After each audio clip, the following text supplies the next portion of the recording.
Toussaint 1954. Les Français d'Algérie pleurent leur mort assassinée la veille.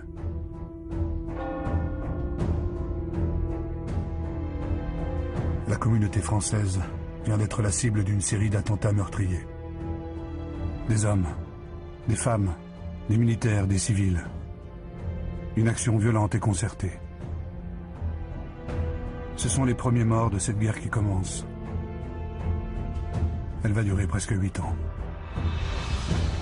8 ans d'une violence inouïe dans laquelle 1,5 million de jeunes soldats français vont être projetés. 30 000 n'en reviendront pas.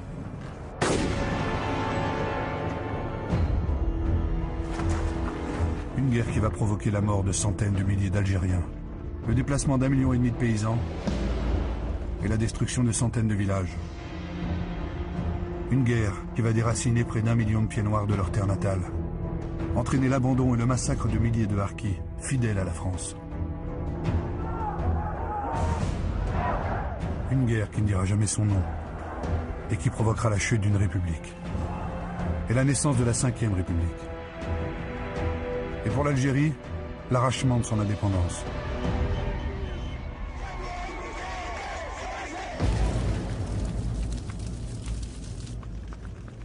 Mais en ce 2 novembre 1954, au lendemain des premiers attentats, une seule question hante les Français d'Algérie.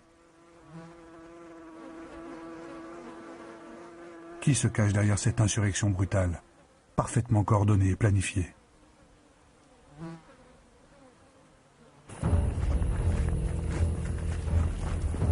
Plusieurs centaines d'hommes vivant dans la clandestinité, cachés dans les montagnes de Kabylie et de l'Aurès. Ils sont rassemblés au sein d'une organisation dont les 3 lettres ne disent encore rien à personne. FLN, Front de Libération Nationale. S'ils ont pris les armes, c'est pour gagner l'indépendance de l'Algérie. Ces hommes ont appartenu au courant politique de Messali Hadj. C'est lui le père fondateur du nationalisme qui écrit « Cette terre est à nous. Nous ne la vendrons à personne. » Ce combat, il le mène depuis les années 20. Mais c'est le 8 mai 1945 que tout a basculé.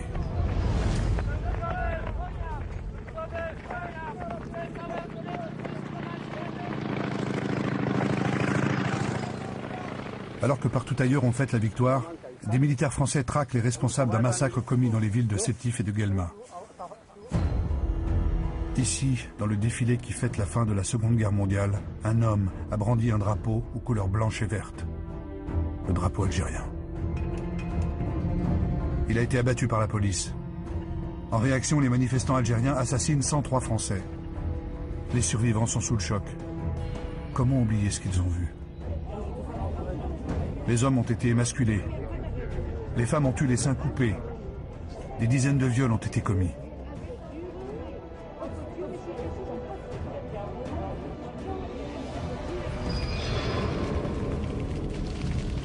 À l'agression brutale va répondre la répression aveugle.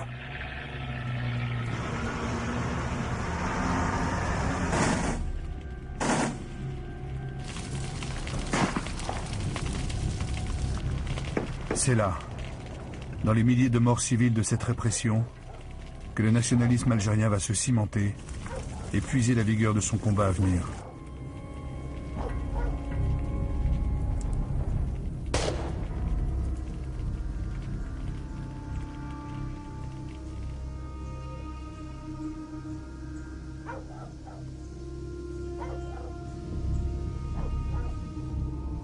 Le général Duval qui commande la répression écrit dans son rapport. Je vous ai donné la paix pour 10 ans. Mais il ne faut pas se leurrer. Tout doit changer en Algérie.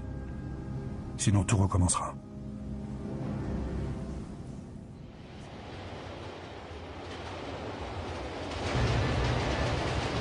Le général Duval avait raison. 9 années viennent de passer et rien n'a changé. L'opinion publique a à peine noté que le jour de la Toussaint 1954, 8 Français viennent d'être tués en Algérie. En revanche, le pouvoir politique, pourtant informé par les renseignements généraux d'une action imminente, est comme surpris. Pierre Mendès France a été nommé président du Conseil au mois de juin pour mettre fin à la guerre en Indochine. En Tunisie, il s'avance pacifiquement vers l'autonomie. Il refuse de débuter une guerre dans un département français, car ce serait une guerre civile.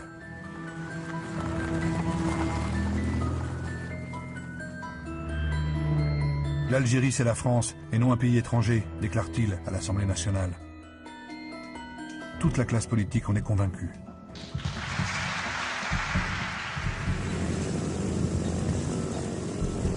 Puisque l'Algérie, c'est la France, c'est son ministre de l'Intérieur, François Mitterrand, 38 ans à peine, qui se charge de rétablir l'ordre. Les informations dont il dispose lui font penser que les attentats sont l'œuvre des services secrets égyptiens. La radio du Caire a d'ailleurs annoncé la première, la liste complète des attentats. L'Algérie, c'est la France.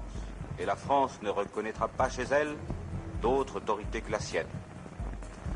Et nous traiterons de manière implacable, sans autre souci que celui de la justice, et en la circonstance, la justice exige la rigueur, les responsables.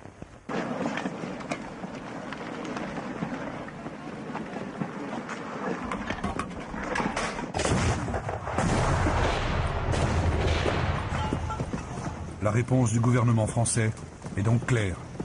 La répression. En plus des 12 000 hommes déjà présents dans la région, 5 000 soldats sont envoyés en renfort. Leur objectif est de prendre l'insurrection de vitesse, éviter qu'elle ne dépasse le massif des Aurès. C'est là que se trouve le berceau de la révolte. Une région montagneuse, sous-administrée, comme oubliée. Un terrain idéal pour la guérilla. Le 8 novembre, une semaine après les premiers attentats, le dispositif français d'encerclement est en place. Ceux que l'on appelle les Félagas vont être écrasés. Une guerre qui ne dira jamais son nom vient de débuter, se nourrissant comme toutes les guerres de ce qu'elle produit. La violence et l'humiliation. Et ce sentiment couplé à la misère sociale va pousser de plus en plus d'hommes dans les rangs de l'armée de libération nationale, l'ALN. Au printemps 1955, malgré la répression, l'ALN recrute. Elle passe d'une troupe de partisans de 3000 hommes à une véritable petite armée entraînée et structurée. Parmi eux, des soldats de l'armée française d'origine algérienne. Ils ont participé valeureusement aux campagnes pour la libération de la France. Mais meurtris et se sentant trahis par la façon dont la France traite ses soldats indigènes, ils ont préféré déserter et ont rejoint la rébellion. Comme Krim Belkacem. De simple caporal-chef dans l'armée française, il est devenu le chef du FLN en Kabylie et l'un des initiateurs de la Toussaint Rouge. Autant dire que pour la France, c'est l'un des hommes à abattre. Et cette armée clandestine manque de moyens modernes. Elle ne possède ni chars ni avions. Pour exister, le FLN doit impérativement faire connaître son combat dans le monde et obtenir une reconnaissance internationale.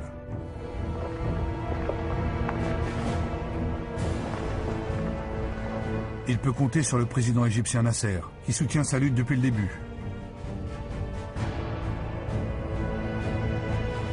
Avec l'Indien Nehru, Nasser a réuni en Indonésie 29 pays africains et asiatiques. Ils y affirment leur droit d'exister en dehors de tout alignement aux deux blocs qui dominent le monde. C'est la naissance de ce que l'on appelle le tiers-monde. Contre toute attente, Nasser y fait reconnaître le combat du FLN. Et les 29 pays expriment leur solidarité avec l'Algérie combattante. Pour le FLN, c'est une première grande victoire politique.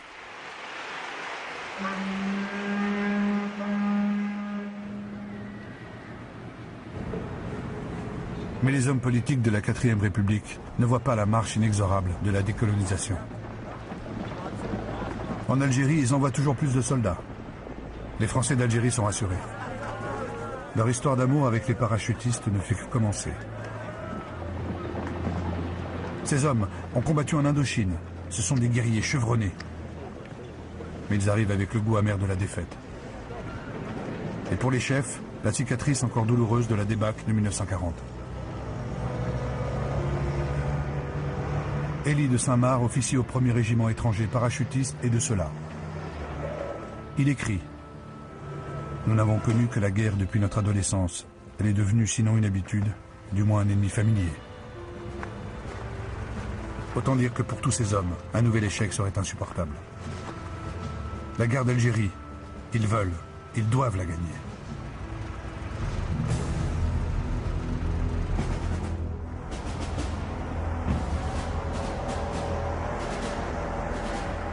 La reprise en main n'est pas que militaire, elle est aussi politique. Mendes France vient de nommer un nouveau gouverneur général, Jacques Soustelle. C'est lui l'autorité suprême en Algérie. C'est un ancien résistant, un homme ouvert, ethnologue de formation. Partout où il va, il s'adresse aux populations et défend l'idée d'intégration. Pour lui, il est urgent de réformer et de donner aux musulmans les mêmes droits qu'aux Français. Il dit « J'ai une foi profonde dans les destinées de ce pays. Et si on s'en donne la peine, si on le veut, le succès sera au bout de nos efforts. Alors avec l'ethnologue Germaine Tillon, il sillonne le pays et cherche à en comprendre les hommes. »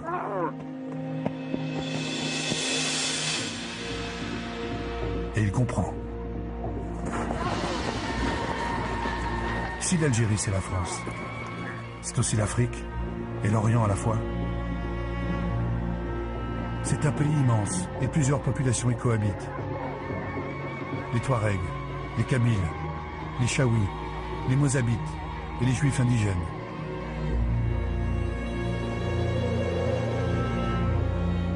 Les Berbères s'appellent entre eux les hommes libres.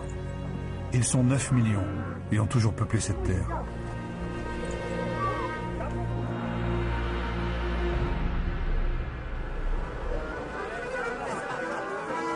Mais l'Algérie, c'est aussi une population européenne. Depuis 1830, année de la conquête, on fête le 14 juillet. On danse, on pavoise, mais sous les palmiers. Ces gens sont venus de France, d'Espagne, d'Italie, de Malte. Eux aussi aiment passionnément cette terre qu'ils ont contribué à développer et à faire prospérer. Combien de temps ces communautés vont-elles pouvoir encore cohabiter ? Les Européens ne sont qu'1 million et vivent principalement dans les villes comme ici, à Alger.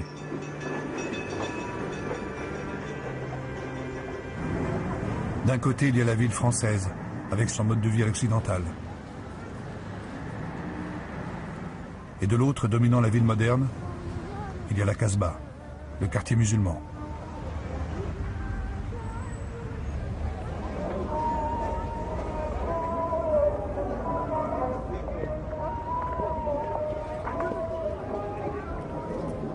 La Casbah, futur bastion des hommes du FLN. Mais ce que Soustelle comprend, c'est que le système colonial a créé une société inégalitaire.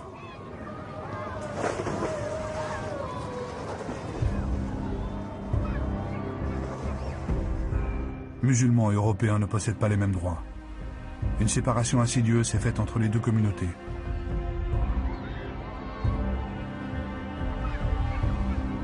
On va à la plage, mais entre soi. Et si les Européens sont en majorité des familles modestes, quelques centaines d'entre eux possèdent les grandes exploitations agricoles. On les appelle les colons. Le rapport de force né de la conquête et de la colonisation ne s'est au fond jamais démenti. Soustelle voit aussi la misère. Les bidonvilles, l'abandon de ces populations. 9 Algériens sur 10 ne savent ni lire ni écrire le français.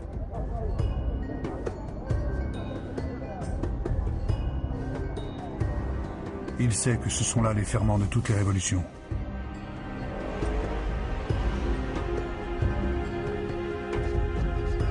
Alors il s'y attaque, en pensant qu'il n'est pas trop tard. Il veut pacifier les zones rebelles en y apportant le progrès. C'est l'ambition des sections administratives spécialisées, les SAS. Il y en aura 700 à travers le pays. Les militaires sont utilisés dans un rôle inhabituel. Le parachutiste en treillis se mêle à la population et devient instituteur.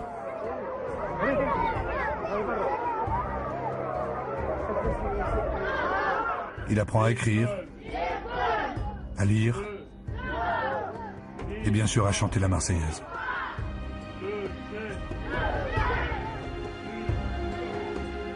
Dans certains villages, on voit pour la première fois un médecin. Là aussi, c'est un militaire. On l'appelle le Toubib. C'est une autre forme de guerre qui débute, celle de la conquête des cœurs. L'objectif, gagner l'affection du peuple, le détourner du FLN.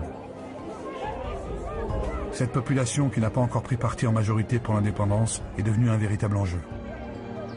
Ce principe de contre-guérilla, les militaires français en ont appris les règles en Indochine. Leur stratégie, la générosité. Leur arme, la main tendue.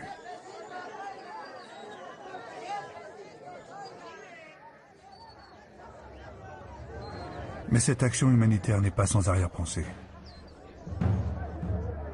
Elle permet de débuter un vaste travail de recensement. Nommer et ficher les individus facilite aussi leur contrôle.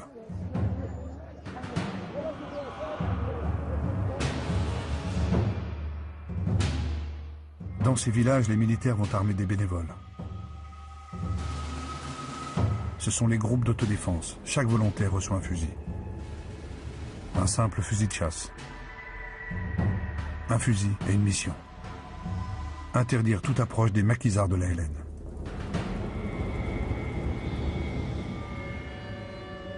C'est son village, sa famille ou son clan que chacun veut défendre.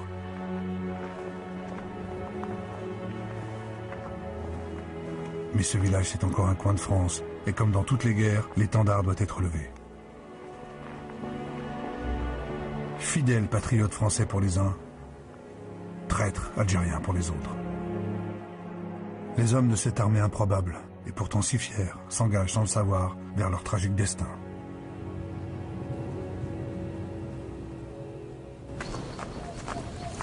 Été 1955. La politique d'isolement du FLN porte ses fruits. Harcelé par l'armée, coupé de ses soutiens, l'organisation clandestine perd du terrain. Le FLN veut créer un choc. Il cherche à engager une stratégie de guérilla, de harcèlement, dont le but est de déstabiliser la France.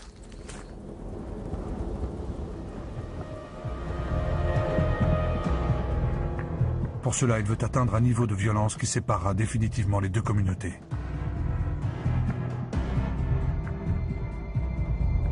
À Philippeville, dans le nord constantinois, à la machette, à la hache, au couteau et même à la pioche, des milliers de paysans algériens s'attaquent sans distinction aux hommes, aux femmes et aux enfants. Le plus jeune n'a que 5 jours.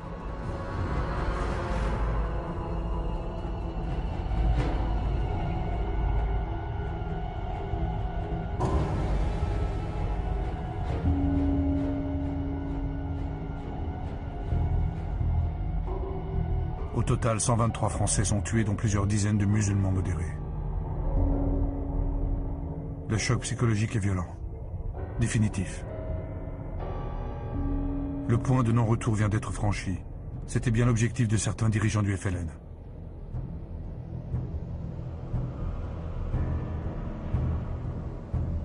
Le visage de la guerre d'Algérie se dessine. Sauvage, violent, aveugle.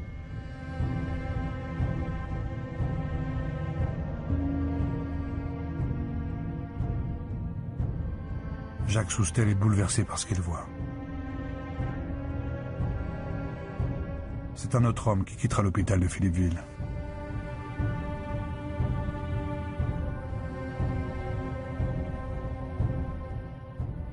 Profondément choqué, il décide de changer de politique.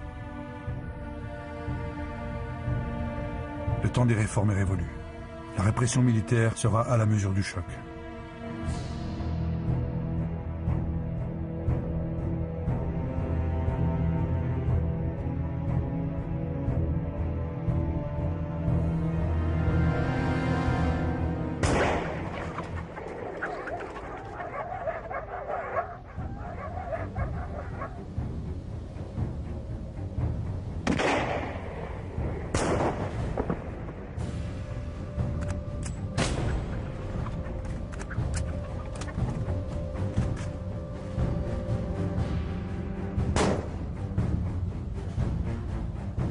La haine et la peur se sont installées partout. Il s'y mêle désormais la soif de vengeance des milices civiles que Soustelle cherche à désarmer afin d'éviter l'escalade du sang.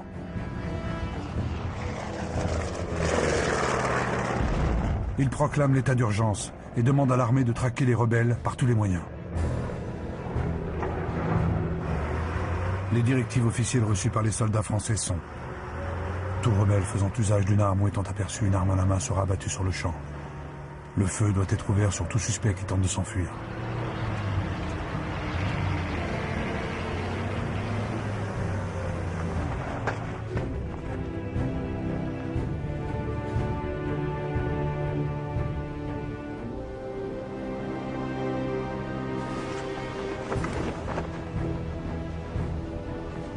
Cette répression fera 12 000 morts d'après le FLN. Et c'est cette sale guerre qui vient d'être dénoncée à l'ONU. La question algérienne est portée à l'ordre du jour de l'Assemblée générale. Pour le FLN, c'est une victoire diplomatique sans précédent. La France est sommée de s'expliquer. La France ne peut tolérer ni l'injure, ni la calomnie contre son œuvre civilisatrice. Ulcérés, ses représentants quittent la séance. L'Algérie, c'est de la politique intérieure. Ça ne regarde personne d'autre.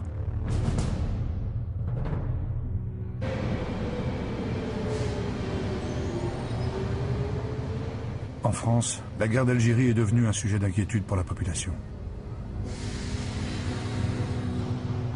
Elle s'est imposée comme le centre de gravité de la vie politique. Et c'est en faisant campagne pour la paix en Algérie que le socialiste Guy Mollet remporte les élections de décembre 1955.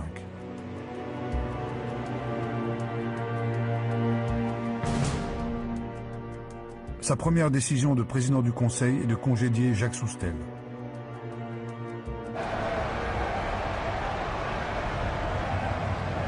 Les Français d'Algérie ont appris à l'aimer. Ils ont été rassurés par sa fermeté à l'égard du FLN. Alors ils le lui font savoir.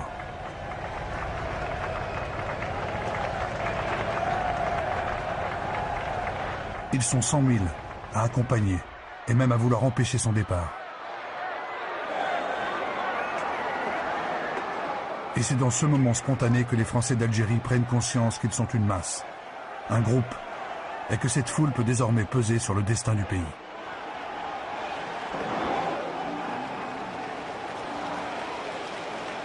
Et Jacques Soustelle s'en va, cette terre chevillée au corps.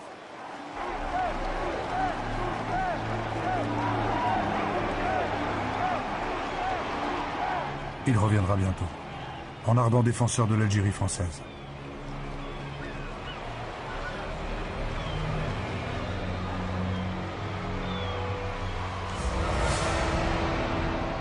C'est cette même foule chauffée à blanc qui, 3 jours plus tard, accueille Guy Mollet. Les Français d'Algérie ne veulent pas du général Catroux, le successeur de Soustelle. Ils se méfient de cet homme qui vient d'accompagner la Tunisie vers l'indépendance. Il défie le pouvoir, ose interrompre la minute de silence et, comble de l'humiliation, lance sur le président du Conseil toutes sortes de projectiles et de tomates.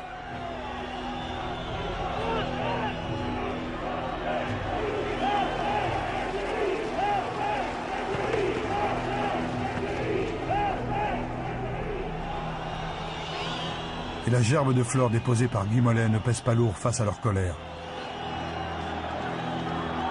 Une colère et de simples tomates qui vont faire plier la République.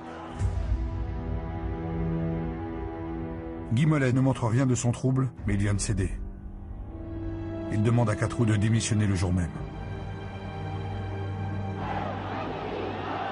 Les Français d'Alger prennent alors conscience de la faiblesse de la République et surtout de leur pouvoir.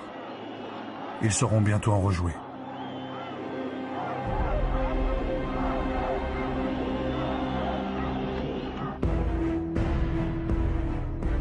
À peine rentré à Paris, Guy Mollet nomme un nouveau ministre pour l'Algérie. Robert Lacoste, un ancien résistant de la première heure, membre comme lui de la SFIO, le parti de gauche majoritaire.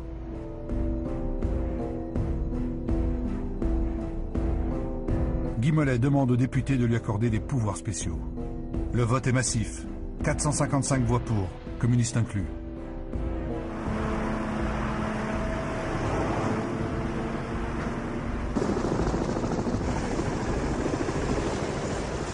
Les pouvoirs spéciaux donnent carte blanche à l'armée avec un seul but: écraser les maquis de l'ALN. Pour cela, les militaires découpent l'Algérie en 3 zones.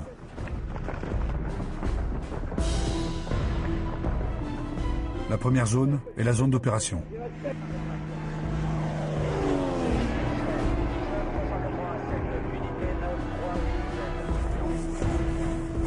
C'est là où se cachent les rebelles et qu'ils vont être traqués.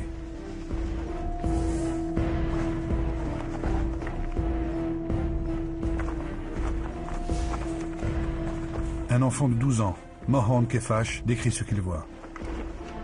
C'est devenu routinier. Les militaires arrivent, nous rassemblent et nous interrogent sur les félagas. Ils crient. Ils menacent de fusiller les personnes qui les cachent ou les nourrissent. Ça dure 2 ou 3 heures. Au début, j'avais peur. Maintenant, j'ai appris à apprivoiser ma peur. On essaie tous de rester impassibles.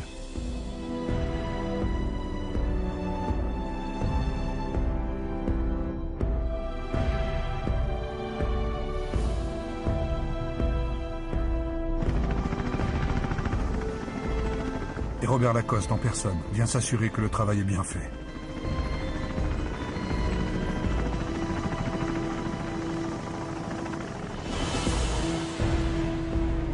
La deuxième zone créée par les militaires est la zone de pacification. Là encore, le ministre vient lui-même armer la population pour qu'elle se défende de l'ALN. On lui fait allégeance, on lui baise la main. Lacoste, l'ancien résistant, n'a pas compris que l'ordre du vieux monde est en train de changer.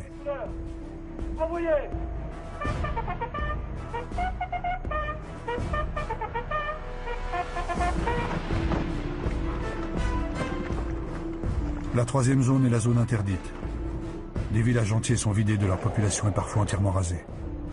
Le but, couper l'ALN de toutes ses bases arrières. Et la consigne est exécuter la moindre personne qui traverse la zone interdite.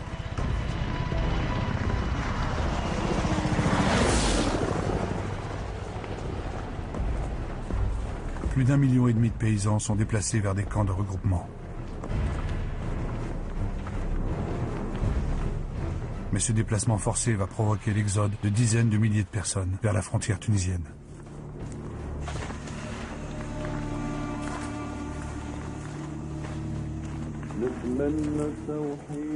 Les camps de réfugiés font leur apparition, et c'est rapidement la famine qui décime des familles entières. Face à cette tragédie humanitaire, la Croix-Rouge décide d'intervenir. La guerre d'Algérie s'internationalise un peu plus et la France est montrée du doigt.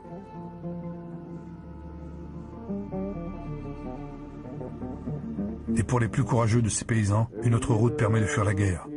L'immigration. Des dizaines de milliers d'Algériens vont ainsi rejoindre la France.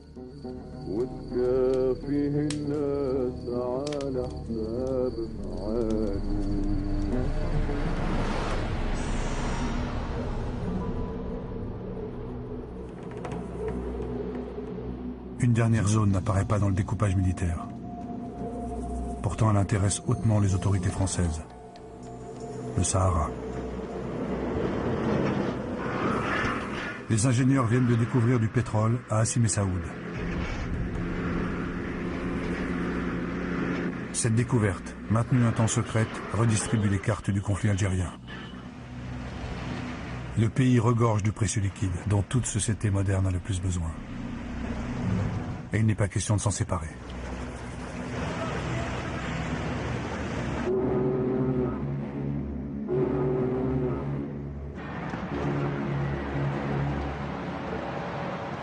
Pour assurer le quadrillage de ces 3 zones, il faut de plus en plus d'hommes. Guy Mollet prend une décision lourde de conséquences. Il engage dans la guerre les appelés du contingent et porte le service militaire à 28 mois. Une éternité. Du jamais vu depuis la mobilisation de 1939. Ils rejoignent les classes de rappelés déjà sur place. 400 000 soldats français seront bientôt présents en Algérie.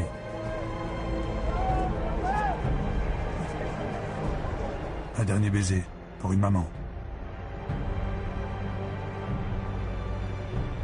Un dernier regard pour une fiancée. Un dernier geste avant l'inconnu.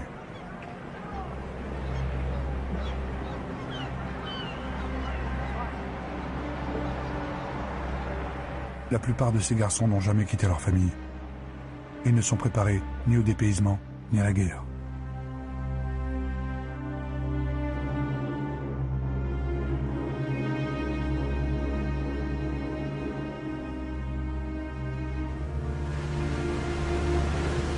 Ma petite maman, ne t'inquiète pas. Le capitaine a été clair. On part pour assurer le service d'ordre, pas pour le casse-pipe. Face à la détresse de la séparation, face à la peur de cette terre inconnue, face à l'angoisse des questions sans réponse, on se rassemble. On prie. Et la nef du navire peut bien remplacer celle de l'église. Dans la guerre, l'homme cherche toujours à mettre Dieu de son côté.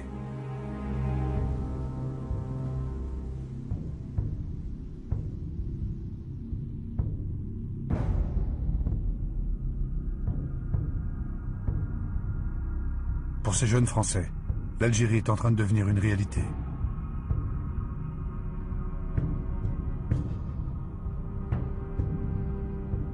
Tous, si différents, et déjà si semblables, rassemblés par la crainte dans une même humanité. Bientôt frères d'armes et de misère. Le soir, à l'écoute du journal parlé ou télévisé, vous posez la même question. Quelles sont les nouvelles d'Algérie ? La même question que je me pose aussi à chaque heure. Qui de vous, qui de nous n'a un fils, un fiancé, un mari, un parent, un ami là-bas? La volonté du gouvernement, c'est que le sang ne coule plus en Algérie. Parmi ces garçons qui débarquent à Alger le 4 mai 1956, se trouvent 19 appelés de moins de 25 ans venant de la région parisienne. Ils n'ont plus que 14 jours à vivre.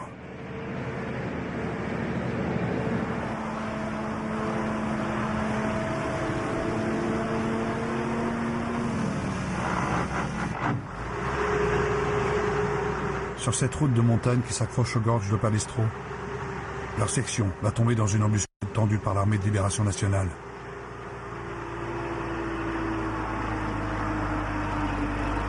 Ils sont tués en moins d'un quart d'heure. C'est la première réponse du FLN au vote des pouvoirs spéciaux.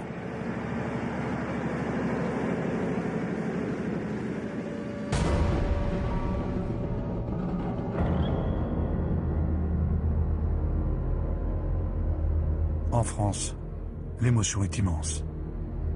Des jeunes meurent pour cette terre lointaine. Guy Mollet avait promis la paix. Il a plongé dans la guerre totale.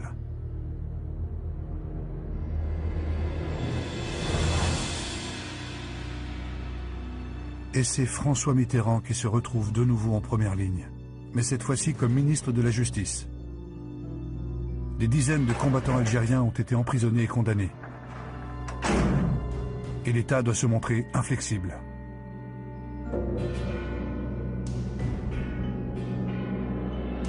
Mitterrand refuse la grâce d'Ahmed Zabana, un militant du FLN condamné à mort.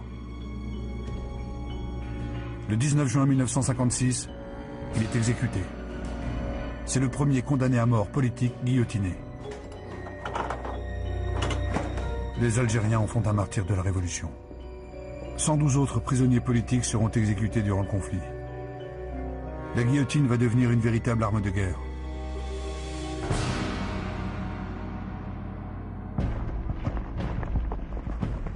De son côté, le FLN adresse une deuxième réponse au gouvernement français.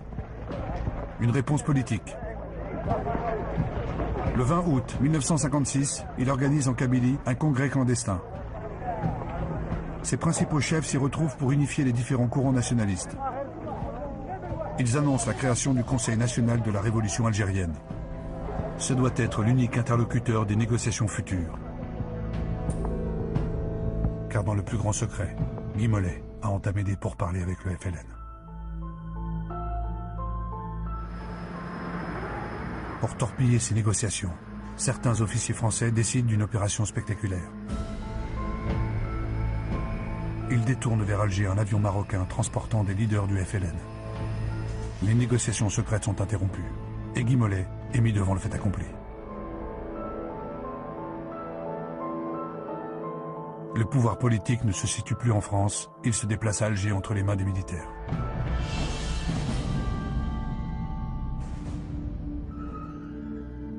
Et l'armée est fière de cette prise de guerre. Comment imaginer que ce chef rebelle que l'on envoie en prison deviendra dans 6 ans le premier président de la République algérienne? Son nom, Ahmed Ben Bella. Affaibli politiquement, Guy Mollet doit reprendre l'initiative. Il décide d'engager le combat contre le président égyptien, le colonel Nasser. C'est le gouvernement égyptien qui fournit des armes tirées de ses arsenaux, en organise le transport. C'est le gouvernement égyptien qui poursuit systématiquement, dans ses centres d'instruction militaire, ses écoles de commandos et de sabotage, la formation des cadres de groupes armés algériens. Avec ses alliés britanniques et israéliens, la France se lance dans l'expédition de Suez. L'objectif officiel est de libérer le canal que l'Égypte a nationalisé.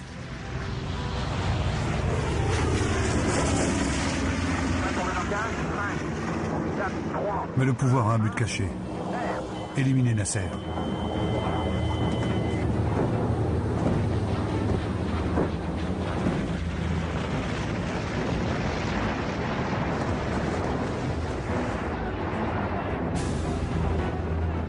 Alors que les para-français se rapprochent du palais présidentiel, ils reçoivent l'ordre de cesser le feu. L'opération de Suez vient de tourner au fiasco politique. Les Russes et les Américains se sont entendus pour obtenir le rembarquement des troupes franco-britanniques et ont obtenu une condamnation à l'ONU. Pour la seconde fois, la question algérienne est inscrite à l'ordre du jour. Face au monde des nations, la France se retrouve isolée.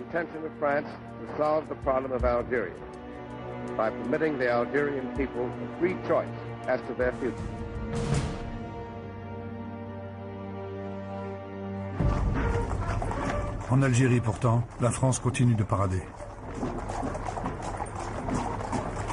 L'armée accueille comme un proconsul son nouveau chef, le général Salan. C'est le militaire le plus décoré de France. L'une des grandes figures de la guerre d'Indochine. Stratège de la guerre subversive. Il s'exprime peu. Ne tolère aucune contestation. Même Robert Lacoste s'avoue impressionné par le charisme et l'autorité de Salan.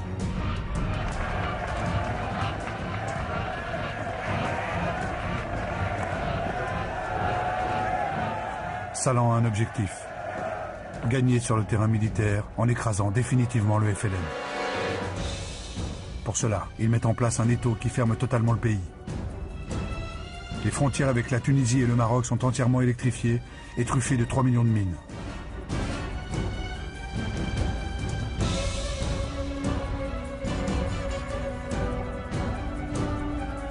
Les passages qui permettaient l'acheminement des armes et la circulation des rebelles sont désormais hermétiques.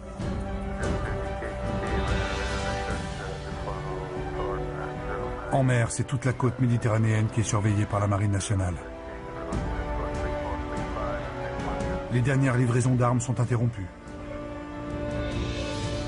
L'ALN, traqué partout, est asphyxié.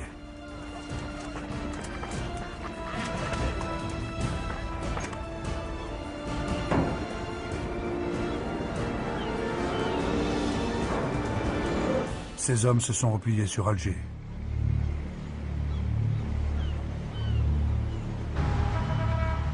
C'est désormais là, au cœur de la plus française des villes d'Algérie, qu'ils vont mener la guerre.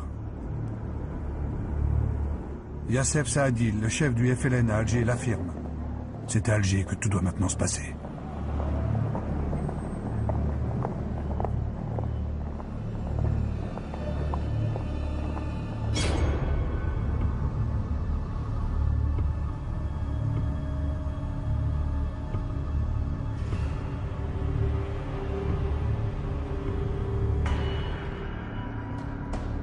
Face aux premiers morts du terrorisme, Robert Lacoste prend une décision radicale.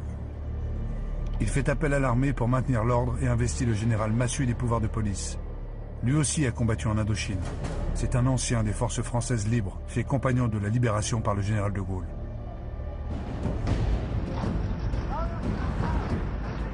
Le 7 janvier 1957, avec le colonel Bijard, il prend possession de la ville avec ses 8000 parachutistes. Immédiatement après, en guise de réponse, 3 explosions ravagent des cafés fréquentés par de jeunes Français. Ce sont 3 femmes qui ont déposé les bombes. Il y a 4 morts et une 60aine de blessés.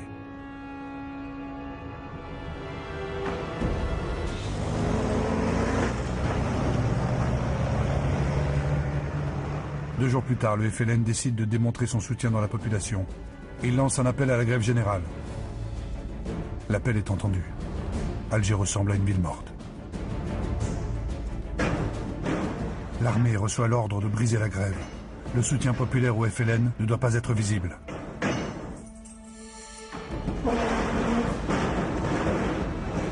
En quelques heures, Massu redevient le maître de la ville. Les parachutistes sont partout. Ils quadrillent la ville, fichent, contrôlent, fouillent, avec une attention particulière pour les femmes. Ils savent que le FLN les utilise pour poser des bombes.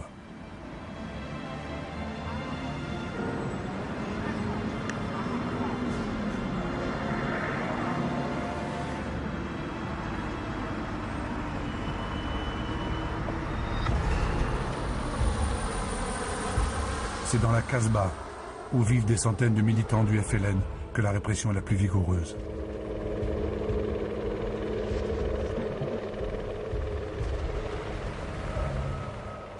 L'armée vous parle. Vous savez que des éléments extrémistes tentent de semer l'agitation dans votre ville. Ne vous laissez pas entraîner par ces individus. Les hommes de Massu ratissent chaque ruelle, chaque maison, chaque terrasse.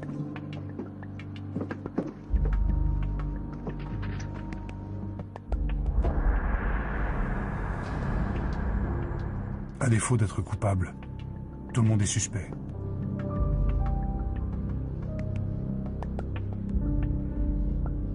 Ces hommes sont expédiés vers ce que les militaires nomment des centres de transit et de triage. Des lieux d'interrogatoire où en réalité se pratique la torture. Comme ici, à la Villa Cecchini. Les interrogatoires se font à coups d'électricité, de simulacres de noyade, de supplices en tout genre. Le but est d'obtenir des renseignements par tous les moyens, dans l'idée de prévenir les attentats. Il y en a eu plus d'une centaine pour le seul mois de janvier. Passé cet escalier, les opérateurs ont cessé de filmer. Mais l'absence d'images, de traces, ne doit pas signifier l'amnésie. La torture est une réalité de la bataille d'Alger, l'une de ses armes les plus sinistres.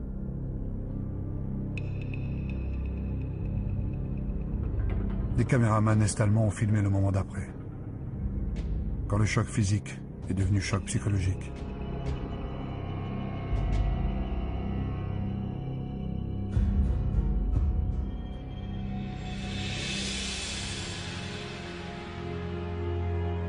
L'usage de la torture et des exécutions sommaires provoque un profond malaise dans l'armée.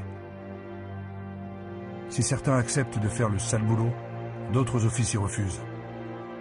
C'est le cas du général de la Bollardière, qui démissionne et qui écrit « La torture dégrade plus celui qui l'inflige que celui qui l'a subi. »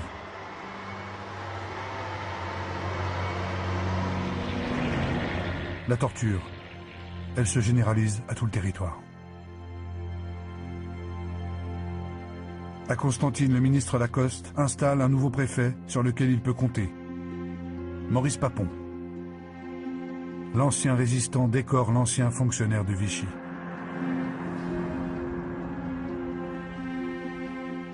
Papon couvre la mise en place des DOP, les détachements opérationnels de protection. Leur spécialité, les arrestations, les rafles, les interrogatoires.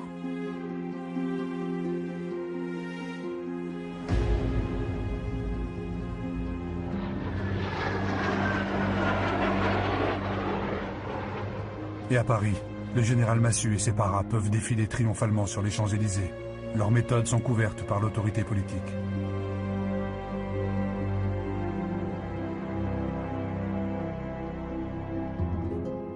Car pour eux, les résultats sont là.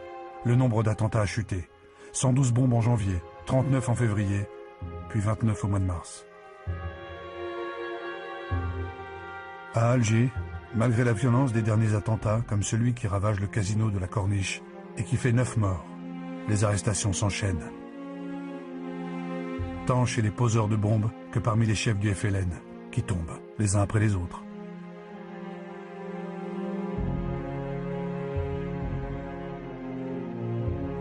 Jusqu'à l'ennemi public numéro 1, Yassef Saadi, trahi par des militants que l'armée a su faire parler. Les réseaux FLN sont détruits. Des milliers d'Algériens ont été arrêtés. Plus de 3000 d'entre eux sont portés disparus. On ne les retrouvera jamais.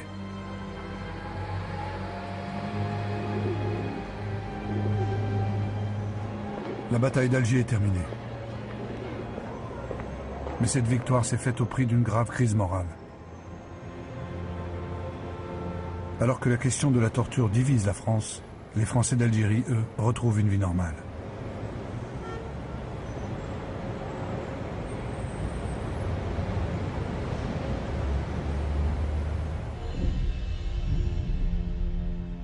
Mais une autre guerre ravage la population musulmane. Celle que livre le FLN à son rival nationaliste, le mouvement national algérien dirigé par Messali Hadj. C'est une guerre fratricide. Son but, l'hégémonie politique. Le FLN veut être l'unique interlocuteur de la France. Pour cela, il se montre impitoyable. Le 28 mai 1957, une unité de l'ALN massacre 374 habitants du village de Melouza. Ils étaient considérés comme des sympathisants de Messali Hadj. Partout, l'émotion est considérable. D'autant plus puissante que les autorités françaises ont convoqué sur place la presse internationale. La tragédie devient propagande. Son impact en France est immédiat. Des dizaines d'immigrés algériens originaires de Melouza rejoignent leur pays. Certains choisissent de s'engager dans les sections de harki de l'armée française. Là encore, caméras et micros fixent et diffusent les motivations de ces hommes en colère. La propagande, le FLN l'utilise aussi de son côté. Il a un besoin vital de reconstituer son armée. Depuis la fermeture des frontières, ces hommes se sont repliés au Maroc et en Tunisie. Cette armée des frontières est parfaitement organisée. Les hommes y reçoivent une solde, du matériel et des armes venant d'Égypte et du RSS. Ils y reçoivent aussi une formation politique solide et un entraînement militaire complet.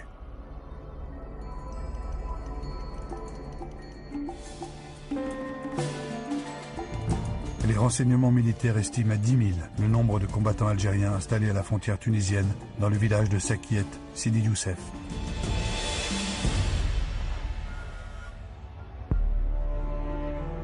Ils y vivent, avec leurs familles, mêlés à la population tunisienne et à des réfugiés abrités par une mission de la Croix-Rouge.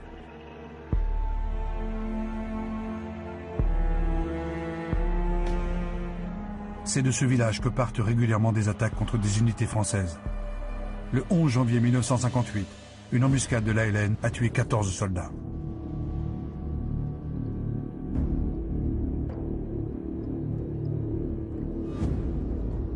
En représailles, le général Salan est bien décidé à frapper l'armée des frontières. Robert Lacoste l'autorise à exercer ce que les militaires appellent un droit de poursuite.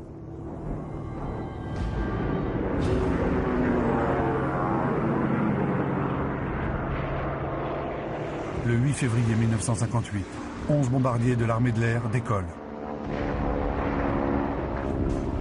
Des dizaines de kilos de bombes sont lâchés sur le village, l'école, la mission de la Croix-Rouge.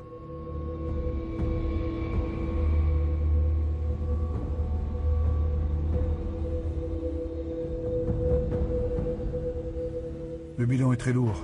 75 civils sont tués, dont 21 enfants. 150 personnes sont blessées.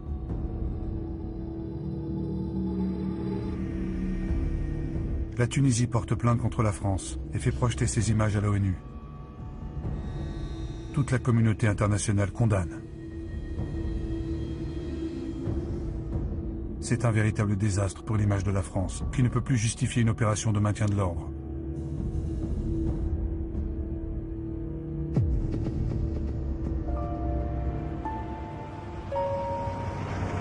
Le gouvernement français est emporté par le drame de Sakiet. Durant un mois, les députés sont incapables de former une majorité. En pleine tourmente, la France n'a plus de gouvernement. La 4e République est en train de s'effondrer.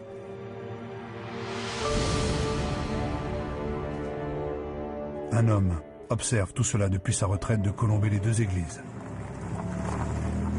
Charles de Gaulle. Il a 67 ans, n'exerce aucun mandat électoral et semble s'ennuyer dans sa retraite, entre cérémonies commémoratives de son glorieux passé et dédicaces de ses mémoires de guerre. Il sent que l'heure est venue. Plusieurs de ses fidèles sont à la manœuvre. Jacques Chaban-Delmas dirige le ministère de la Défense, le général Massu commande l'armée à Alger et Jacques Soustel. Pourquoi est-il revenu brusquement en Algérie?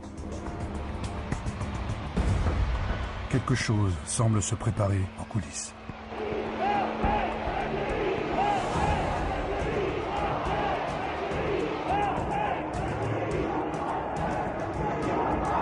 Le 13 mai 1958, alors que Robert Lacoste a été convoqué à Paris, une foule inquiète se rassemble pour rendre hommage aux 4 appelés du contingent assassinés par le FLN. L'armée apparaît comme la dernière autorité capable d'incarner le pouvoir. Appuyés par les parachutistes, les Européens d'Alger prennent possession du siège du gouvernement. Alors que la France n'a toujours pas de gouvernement, à Alger, la République se disloque.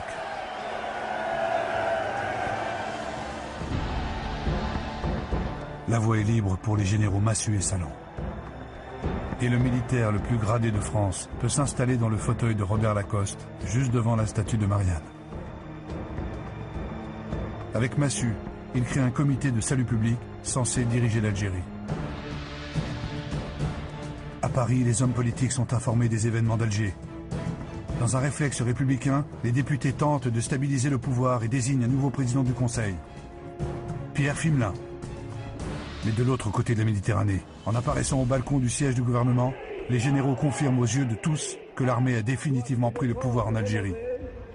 Et son armée, qui est et qui demeurera l'élément moteur de cette rénovation. Un pouvoir sans aucune légalité.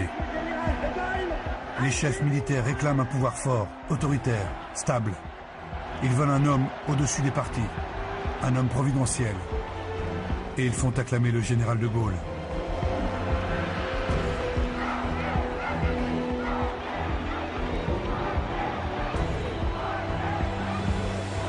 C'est à Alger, sur les braises brûlantes de la guerre, que le destin de la France est en train de se jouer.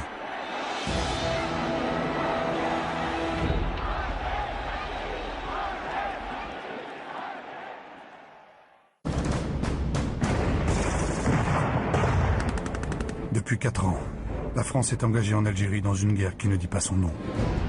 L'opinion publique est lasse des violences et des exactions. Le pouvoir politique s'est épuisé dans le conflit. À Alger, les militaires ont réussi leur coup de force. Et c'est la République qui se trouve désormais menacée.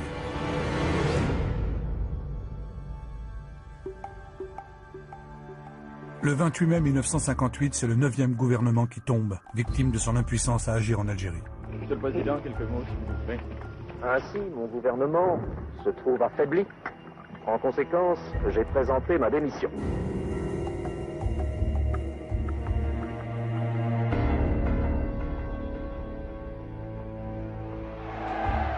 Le même jour, 200 000 personnes manifestent à Paris à l'appel des partis de gauche. Ils refusent que sous la pression de l'armée, la République soit livrée à un ancien général. Un général prestigieux mais qui n'est pas un élu du peuple.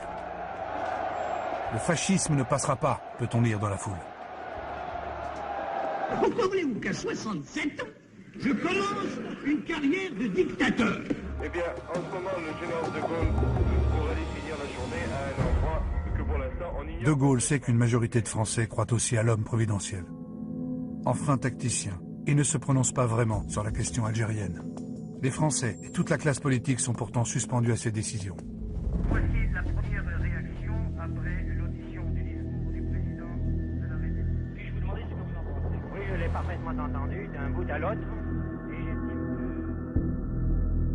Le 1er juin 1958, l'Assemblée nationale lui accorde sa confiance. De Gaulle a posé ses conditions. Les pleins pouvoirs pendant 6 mois et l'avènement d'une nouvelle république dont il veut écrire la Constitution.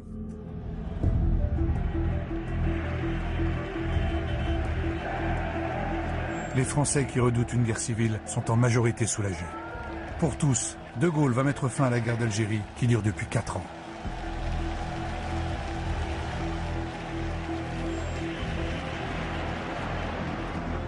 Et pourtant, en devenant le dernier président du Conseil de la 4e République, Charles de Gaulle s'avance vers 4 nouvelles et terribles années de guerre.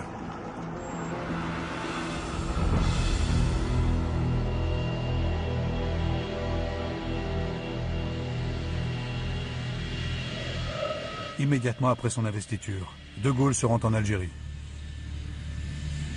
Les artisans de son retour au pouvoir sont là. Le général Salan, le fidèle Soustelle, et Massu, le compagnon de la Libération. Et s'il peut compter sur ses fidèles, à leur tour ils veulent compter sur lui. Il faut garder l'Algérie à la France.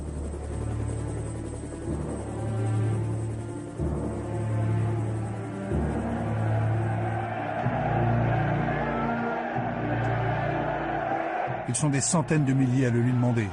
Européens, militaires, civils et certains musulmans.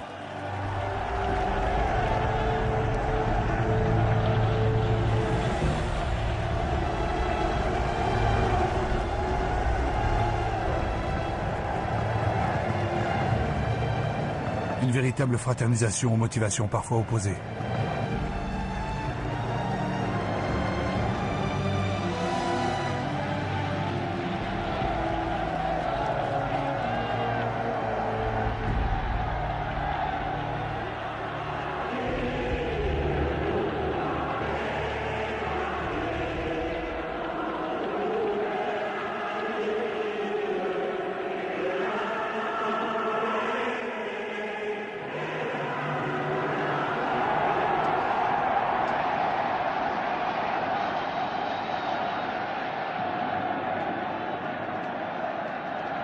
Je vous ai compris.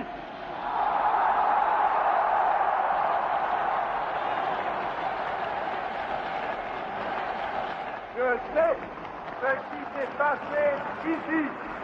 Je vois ce que vous avez voulu faire. Je vois que la route que vous avez ouverte en Algérie, c'est celle de la rénovation et de la fraternité.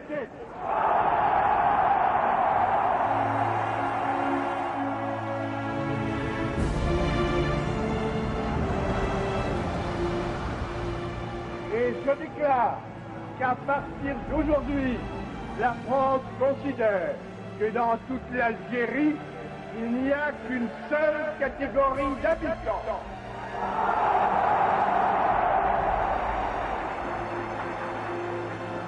Il n'y a que des Français à part entière avec les mêmes droits et les mêmes devoirs.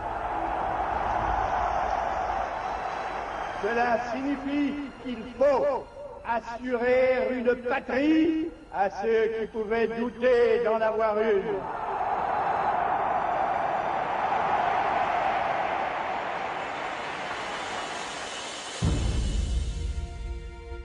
Assurer une patrie à ceux qui pouvaient douter d'en avoir une. De Gaulle vient de faire un pas historique. Un pas que la France n'a jamais fait en 130 ans de colonisation. Donner aux musulmans les mêmes droits et les mêmes devoirs qu'aux Français. Faire d'eux des citoyens à part entière. Imaginer avec eux l'avenir et reconnaître leur dignité. L'avenir. Les enfants d'Algérie qui jouent au même jeu. Vont-ils fréquenter un jour la même école? Construiront-ils le même pays? De Gaulle veut faire évoluer l'Algérie. Mais comment? En donnant les moyens de vivre à ceux qui ne les avaient pas, leur a-t-il dit. Les moyens de vivre, la dignité, la citoyenneté. Ce rêve de paix, un enfant d'Algérie l'a fait. Il s'appelle Albert Camus, et il écrit « J'ai choisi l'Algérie de la justice, où les Français et les Arabes s'associeront librement. » Mais pour l'heure, comme tous les Européens d'Algérie, Camus est inquiet. Quel avenir pour cette famille, présente depuis 5 générations? Leur petite fille Manon fête ses 4 ans. 4 ans, l'âge de la guerre. Comment imaginer qu'avec ses parents, ses frères, ses cousins, ses voisins, ses amis, elle quittera bientôt ce pays tant aimé.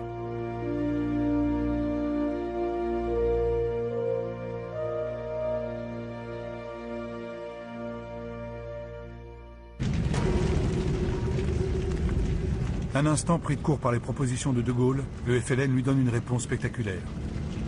Pour la première fois, il décide de porter la guerre en France et fait sauter les réservoirs pétroliers de Mourpiane. Le pétrole. Tout un symbole.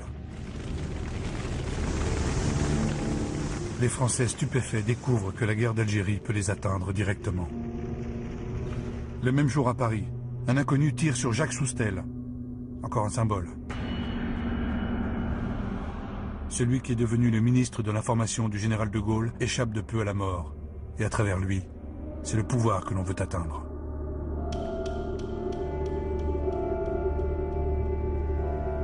Ces attentats vont provoquer une sévère répression policière contre la communauté algérienne.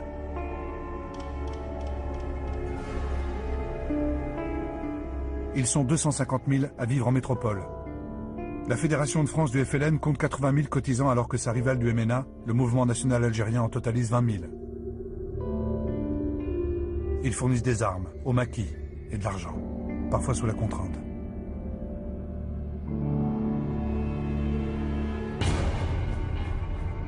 Trois semaines après l'attentat de Mourpiane, le FLN envoie à De Gaulle un message politique. Il proclame la création du gouvernement provisoire de la République algérienne, le GPRA, et désigne son président, Ferhat Abbas. Ancien député, il a été déçu par les promesses non tenues de la France. Il va s'employer à gagner des soutiens internationaux, comme ici, auprès du roi du Maroc. Il veut aussi unifier les courants nationalistes pour faire de son gouvernement l'unique interlocuteur des négociations pour l'indépendance. Il écrit « Nous ne sommes pas les ennemis de la France. Au contraire, nous souhaitons la coopération sur des bases nouvelles, dès que nous aurons obtenu l'indépendance. » L'indépendance. De Gaulle y songe-t-il déjà? Pour l'heure, il prépare sa grande œuvre, l'avènement d'une nouvelle république que le peuple doit approuver par référendum. Pour l'opinion publique, l'équation est simple. Voter oui, c'est voter pour la paix en Algérie. C'est ce qu'on explique aux populations qui vont s'exprimer pour la première fois. Vous devez tous participer aux différents votes et pour cela, vous inscrire sur la liste électorale. Or, il s'agit bien d'approuver une nouvelle constitution pour la France. Et elle va donner au président de la République d'immenses pouvoirs.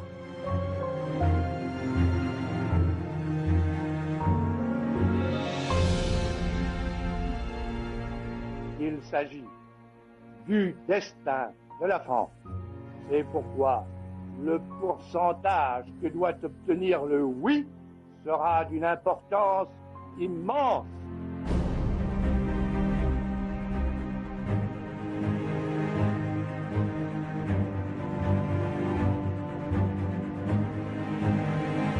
Le 28 septembre 1958, partout en France et en Algérie, on vote.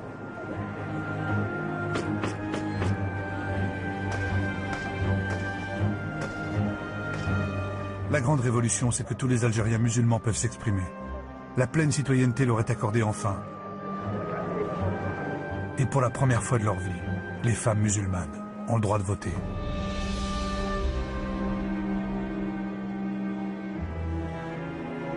Alors malgré les pressions du FLN qui dénoncent le référendum, la population algérienne participe massivement à la consultation.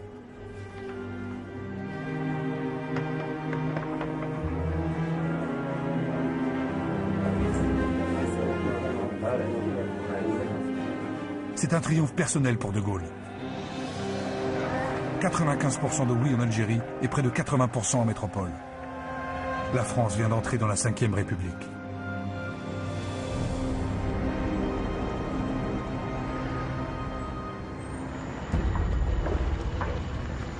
De Gaulle a les mains libres.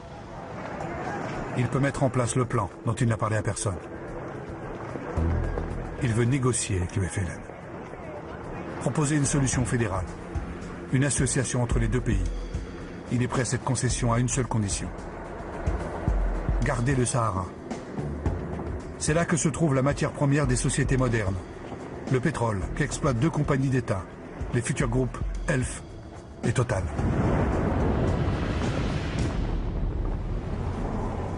Pour être en position de force en vue des négociations, il cherche à rallier la population musulmane. Pour cela, il lance un grand plan de développement économique, le plan de Constantine. Cette transformation féconde, il faut absolument qu'elle s'accomplisse. Et aussitôt, on verra l'espérance refleurir partout sur les terres de l'Algérie. Logement, emploi, salaire et redistribution des terres. Le plan de Constantine valorise les Algériens musulmans et veut affaiblir le FLN. Les partisans de l'Algérie française y trouvent aussi leur compte. Et si la France investit autant en Algérie, l'équivalent de 18 milliards d'euros, ce n'est pas pour l'abandonner demain. Devant la race des hommes, aujourd'hui, il n'y a que 2 routes. La guerre ou la fraternité. En Algérie, comme partout, la France, pour sa part, a choisi la fraternité. Et le plan de Constantine n'oublie pas le pétrole.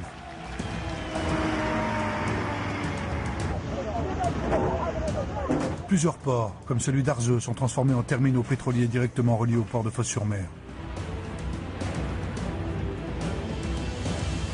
L'indépendance énergétique de la France est au cœur de la stratégie de De Gaulle.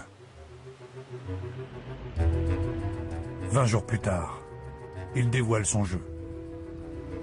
On peut, si l'on veut, continuer des attentats, jeter des grenades dans des marchés. Je laisse à l'avenir le soin de déterminer à quoi cette lutte aura pu servir. Les hommes de l'insurrection ont combattu courageusement. Que vienne la paix des braves, et je suis sûr que les haines iront en s'effaçant. Contre toute attente, le chef de l'État vient de s'adresser aux hommes du FLN d'égal à égal. Mais Ferhat Abbas ne transige pas. Il rejette la paix des braves. Pour lui, ce serait une capitulation. Et il le redit, nous n'avons qu'un objectif, l'indépendance. Cet appel au dialogue avec le FLN a jeté le trouble chez les Français d'Algérie et dans l'armée. De Gaulle le sait. Et comme personne ne doit s'opposer à la réalisation de son plan, il n'hésite pas à changer les chefs militaires partisans de l'Algérie française.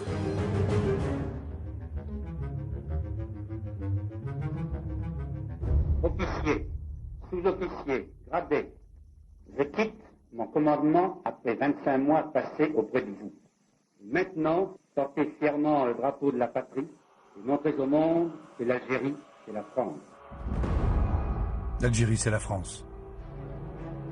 C'est avec l'idée de ce combat à mener que le général Salan s'en va. De Gaulle a ordonné sa mutation. Il fut pourtant l'un des artisans de son retour au pouvoir. La désillusion gagne les militaires. Mais en bon soldat, Salan accepte et ne laisse rien paraître.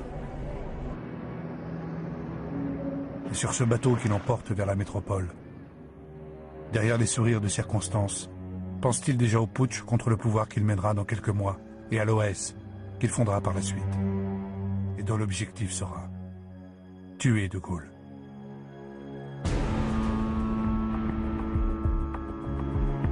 De Gaulle veut concrétiser la paix des braves.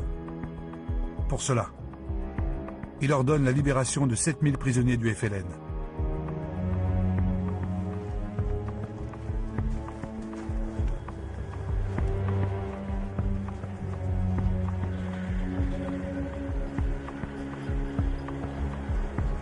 Il fait également libérer Messali Hadj, le chef du MNA, placé en résidence surveillée depuis de nombreuses années. Le président de la République a pris des décisions véritablement énergiques. Et ce n'est là qu'un prélude de la véritable solution du problème algérien.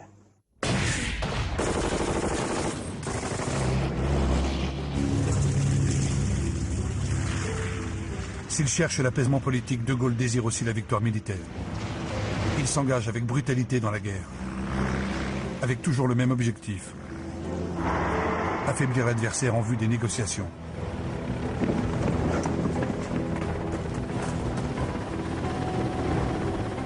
C'est le plan Chal. Le général Chal, le nouveau chef de l'armée en Algérie, dispose de 400 000 hommes, d'hélicoptères, de chars et de moyens de communication modernes. Un véritable rouleau compresseur face aux 60 000 maquisards de l'Aïlen.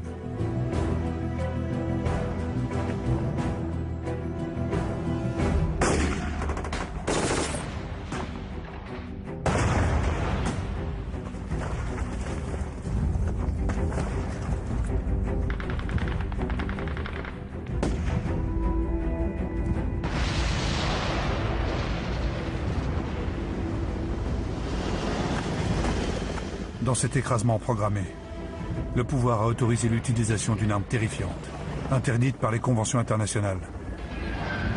Les militaires l'appellent les bidons spéciaux, mais son vrai nom est le napalm.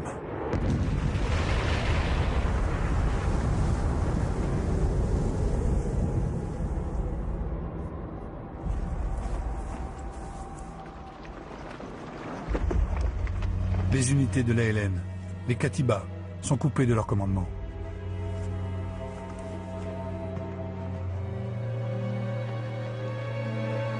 Affamés, traqués, les hommes finissent par se rendre.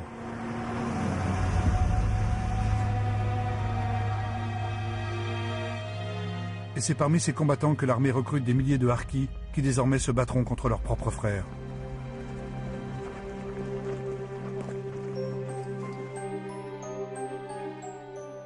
Parmi eux, les hommes du célèbre commando Georges. Composé de 150 anciens combattants de l'ALN, le commando est placé sous les ordres du colonel Bijard. Par leur connaissance intime de l'ennemi, ils vont être d'une efficacité redoutable. Le général Chal écrit à leur sujet: le Français de souche nord-africaine est le meilleur chasseur de Français de souche nord-africaine.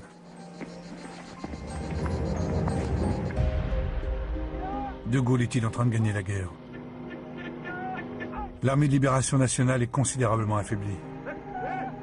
10 000 de ses hommes ont été arrêtés et placés dans des camps d'internement. Et 20 000 maquisards sont morts au combat, dont plusieurs de ses chefs. Parmi eux, Amirouche, qui commandait l'ALN en Kabylie et que les militaires surnommaient Amirouche, le Terrible. Son corps est volontairement montré à la population et à la presse, comme le signe d'une victoire inéluctable.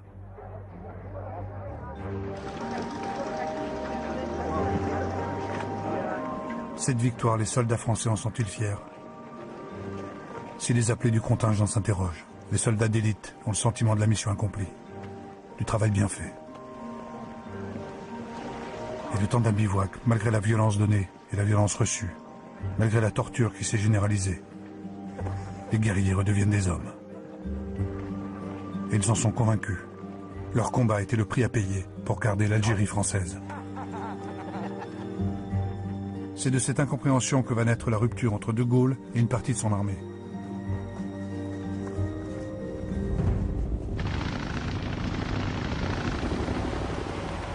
Et c'est pour leur parler que De Gaulle revient en Algérie.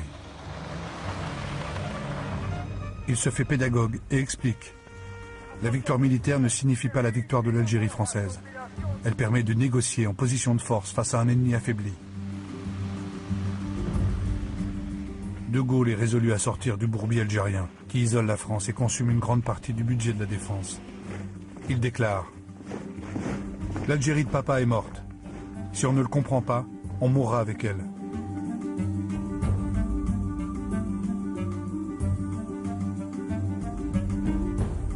Durant ce voyage, De Gaulle s'est forgé une idée. Dès son retour à Paris, il veut la soumettre à l'opinion. Le 16 septembre 1959, l'Élysée annonce une intervention du chef de l'État sur l'unique chaîne de télévision. À l'exception de son Premier ministre, Michel Debré, personne ne sait ce qu'il va dire.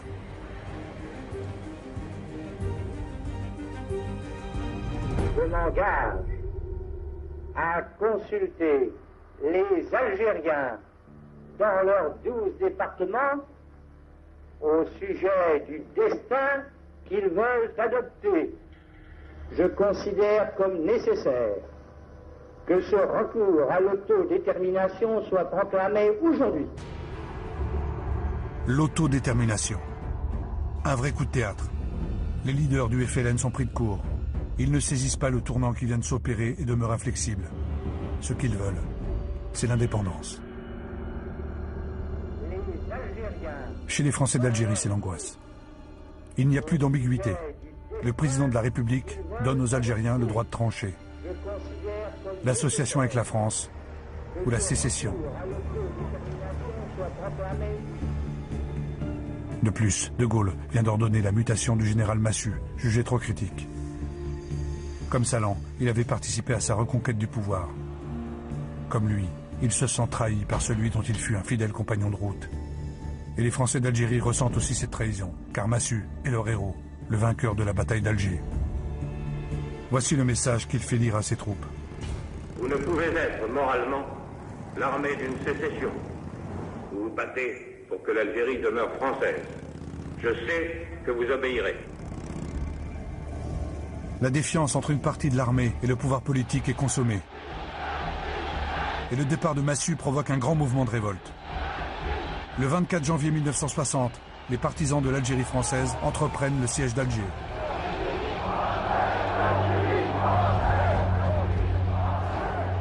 Ils croient encore au poids politique de la foule qui a fait tomber une république.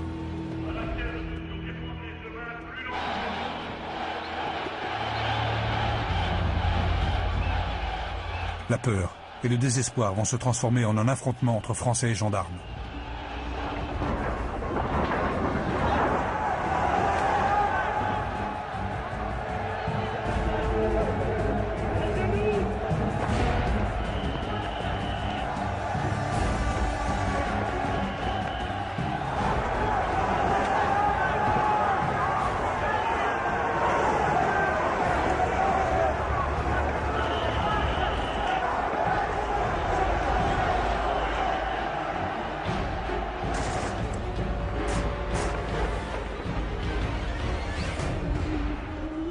Une première fusillade fait 20 morts et 150 blessés.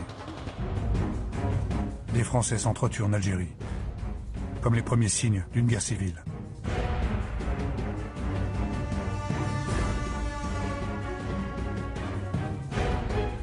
Mais au bout d'une semaine, l'insurrection s'essouffle.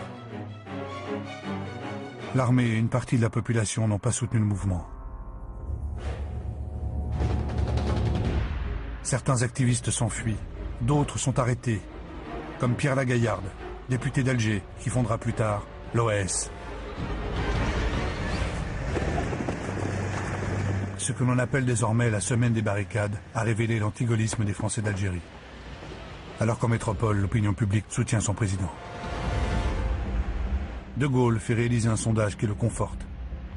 70% des Français approuvent sa politique. Ils en ont assez de cette guerre. Et le chef de l'État savoure une autre victoire. En ce début d'année 1960, il fait accéder la France au rang de grande puissance nucléaire. La dissuasion est sa nouvelle politique de défense. Le 3 février 1960, à Regan, dans le Sahara, a lieu le premier essai nucléaire français.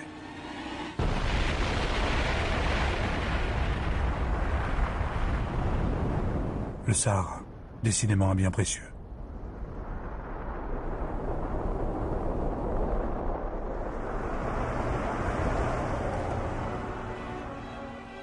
De leur côté, les leaders algériens cherchent de nouveaux soutiens dans le monde. Parmi ces soutiens, les jeunes nations africaines, anciennes colonies de la France. Leurs voix vont compter pleinement lors du prochain vote de l'ONU.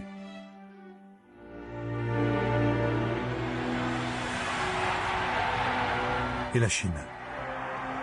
Pour la première fois, le drapeau algérien y reçoit les honneurs et l'hymne algérien y est joué officiellement. Je remercie et je salue le valeureux peuple de Chine dont l'immense courage constitue L'Algérie, toujours département français, est considérée comme un État. Et Mao reçoit Ferhat Abbas comme son chef.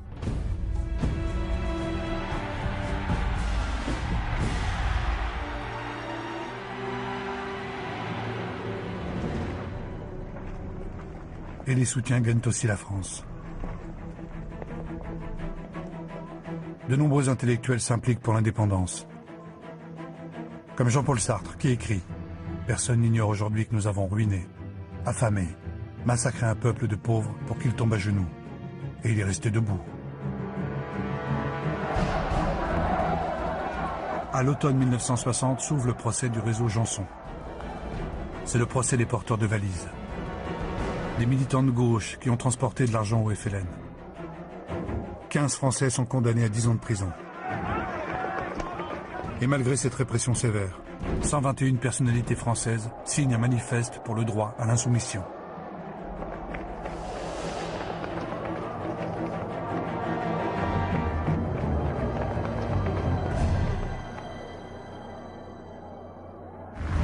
Le 9 décembre 1960, De Gaulle revient pour la dernière fois en Algérie.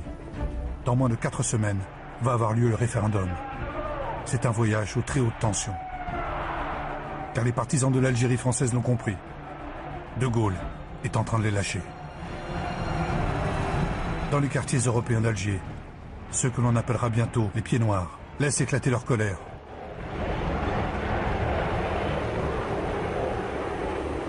Mais dans la Casbah, c'est le contraire. La population musulmane est en liesse. On ose brandir le drapeau algérien, exprimer son soutien au FLN et son désir d'indépendance. Pour la première fois, le petit peuple musulman d'Alger fait son irruption sur la scène publique.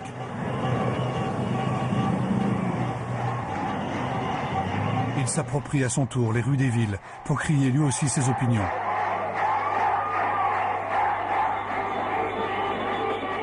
Dès le lendemain, la joie des uns et la rancœur des autres vont entrer en collision. Alger se transforme en une ville assiégée.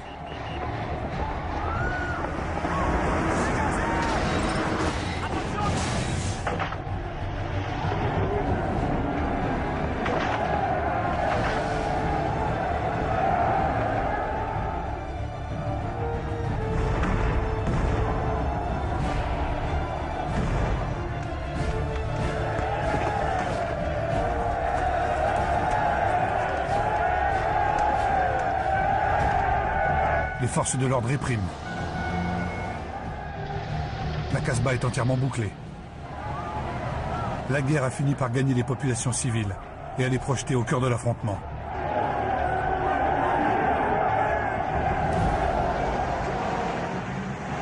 Certains ultras de l'Algérie française, réfugiés sur les toits et les balcons, tirent sur les musulmans qui s'aventurent dans leur quartier.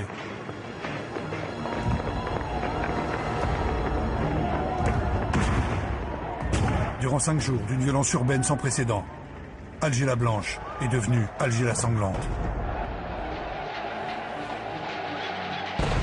Près de 200 musulmans y ont perdu la vie.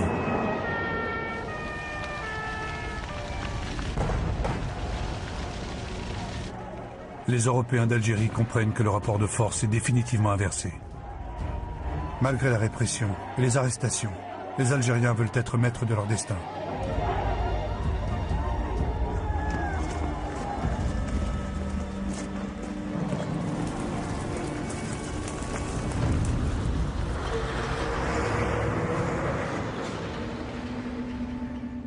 C'est dans ce climat de tension extrême entre les deux communautés que le 8 janvier 1961 se déroule le référendum.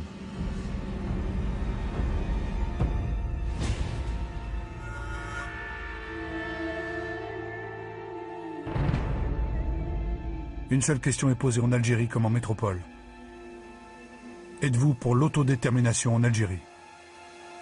Une seule question, une seule réponse. Mais un enjeu considérable.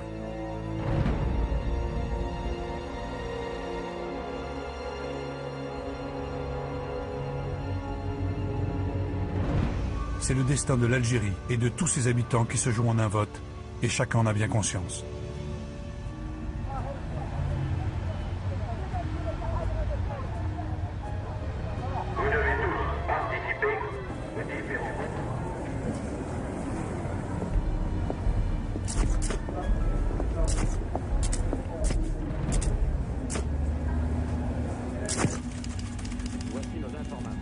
L'opinion publique est prête. Plus de 75% de oui en métropole, près de 70% en Algérie.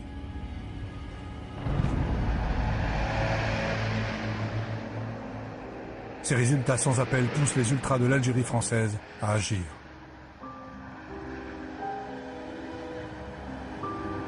Pierre Lagaillarde, l'un des leaders des émeutes des barricades, a échappé à la justice et trouvé refuge dans l'Espagne du dictateur Franco. Il a rejoint un autre jusqu'au-boutiste, le général Salan, interdit de séjour en Algérie sur ordre du président de la République. Ensemble, ils créent un mouvement contre-révolutionnaire et terroriste, l'OAS. L'organisation de l'armée secrète dont l'objectif est de maintenir l'Algérie française.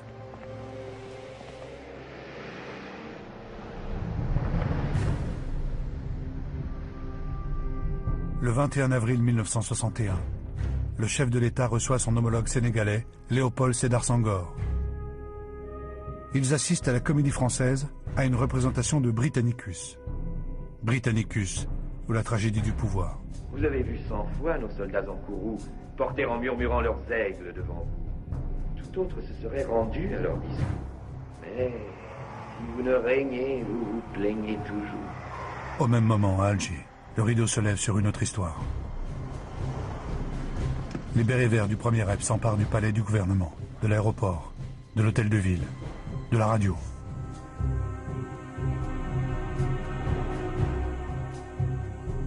Français et Françaises, de toutes origines et de toutes confessions, l'armée vous parle. L'armée française avait fait le serment solennel de garder l'Algérie dans la souveraineté française. Ce serment, nous venons aujourd'hui, au nom de l'armée, vous le renouveler. Depuis 5h35, très exactement, toutes les communications téléphoniques et télégraphiques avec la métropole. Au petit matin, les généraux Chal, Zeller, Jouot et Salan, arrivés secrètement, prennent possession du siège du gouvernement. C'est le premier acte du putsch que ces hautes figures de l'armée mènent contre le pouvoir politique. L'armée s'est rendue maître du pouvoir en Algérie. Les généraux, je n'ai pas entendu l'air, je n'ai absolument rien entendu d'anormal. Devant le danger d'un coup d'État, De Gaulle décide d'appliquer l'article 16 de la Constitution, lui conférant les pleins pouvoirs.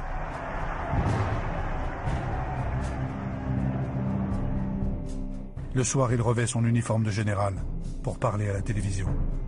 Un pouvoir insurrectionnel s'est établi en Algérie par un prononciamento militaire. Ce pouvoir a une apparence, un carteron de généraux en retraite. Ils ne voient et ne connaissent la nation et le monde que déformés au travers de leur frénésie. Leur entreprise ne peut conduire qu'à un désastre national. Le jour même, à Paris, des bombes ont explosé gare de Lyon et à l'aéroport d'Orly. C'est l'OAS qui signe ces attentats. Tout semble converger vers un coup d'État. Le gouvernement craint une prise d'assaut des parachutistes sur la capitale. Des avions sont prêts à lancer ou à déposer des parachutistes en divers aérodromes afin de préparer une prise du pouvoir. La guerre d'Algérie est en train d'emporter la France entière dans sa tourmente. Pour la première fois depuis la Seconde Guerre mondiale, Paris est investi par des chars d'assaut, protégeant les hauts lieux de la République. Au nom de la France, j'ordonne que tous les moyens soient employés partout pour barrer la route à ces hommes-là en attendant de les réduire. J'interdis à tout Français et d'abord à tout soldat d'exécuter aucun de leurs ordres. Les Français font bloc derrière leur président. C'est le destin de la République qui est en train de se jouer à Alger. Et ce destin est entre les mains des 400 000 militaires et appelés du contingent. Quel sera leur choix? Vont-ils suivre les officiers putschistes?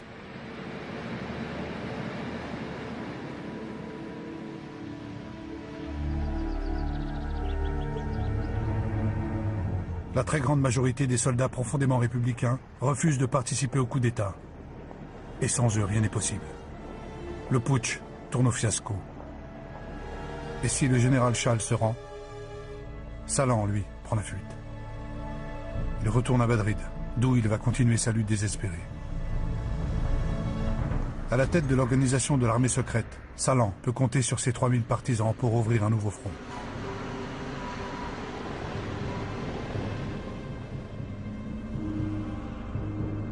La France va désormais vivre au rythme des attentats de l'OAS. Désormais, des Français tuent aveuglément d'autres Français. Et la guerre s'est déplacée de l'Algérie vers la métropole.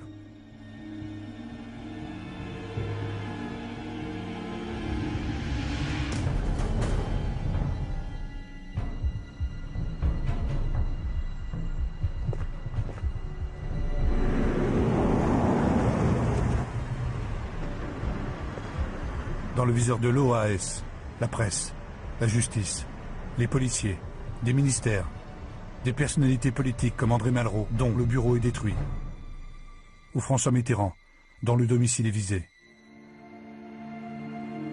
jusqu'au premier des Français.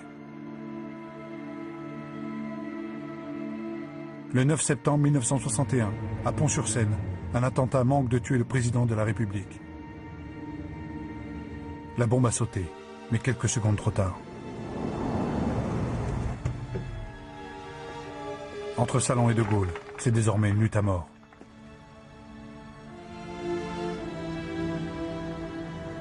Les Français excédés craignent le basculement dans une guerre civile. Charles de Gaulle redoute que les violences des manifestations d'Alger ne gagnent la capitale. De plus, de nombreux policiers ont été la cible d'agressions menées par les membres du FLN. Pour maintenir l'ordre, il peut compter sur le préfet de police de Paris, à qui il vient de remettre la croix de commandeur de la Légion d'honneur, Maurice Papon. Il lui donne des consignes strictes. Aucune manifestation algérienne ne sera tolérée. Le préfet décide de soumettre les travailleurs nord-africains à un couvre-feu. Ils n'ont plus le droit de sortir après 20 heures. Pour dénoncer cette interdiction, 30 000 manifestants algériens quittent les bidonvilles de Nanterre et Gennevilliers où ils vivent pour se rassembler à Paris.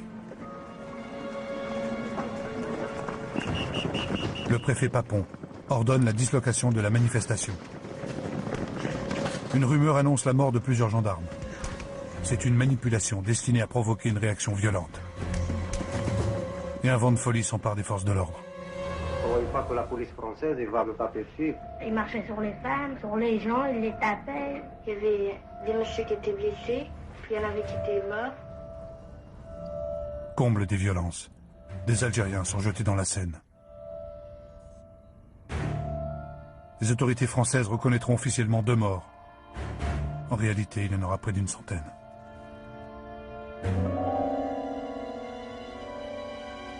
Le palais des sports est réquisitionné pour parquer les 12 000 personnes arrêtées cette nuit-là.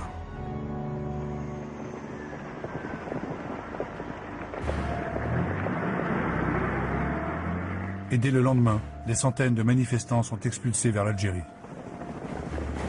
La nuit tragique du 17 octobre 1961 sera longtemps occultée de la mémoire française, alors qu'en Algérie, elle deviendra un jour de commémoration nationale.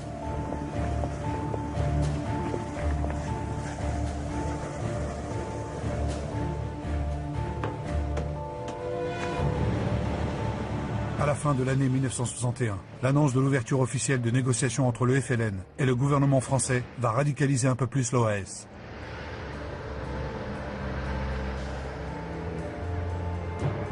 En Algérie et en France, c'est une explosion de violence. Pour le seul mois de janvier 1962, ce sont plus de 800 attentats qui sont perpétrés, faisant plus de 500 morts et 1000 blessés. La France a totalement plongé dans l'enfer du terrorisme. L'OAS tente de tuer Jean-Paul Sartre en plastiquant son appartement. Puis André Malraux, le 4 février 1962. Cet attentat va blesser gravement une enfant de 4 ans, Delphine Renard, qui perd la vue. L'image de cet enfant publiée dans la presse provoque une émotion immense, un écœurement qui va pousser l'opinion publique à réagir. 3 jours plus tard, à l'appel des syndicats et des partis de gauche, les Français manifestent contre les violences de l'OAS et pour la défense de la République.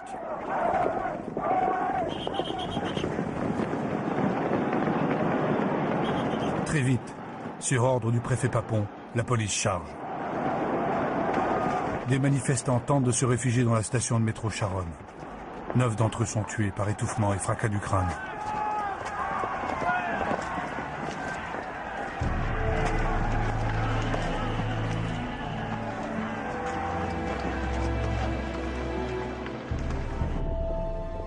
Le choc est profond dans l'opinion publique. 1 demi-million de personnes se rassemblent pour les obsèques des victimes de la station Charonne.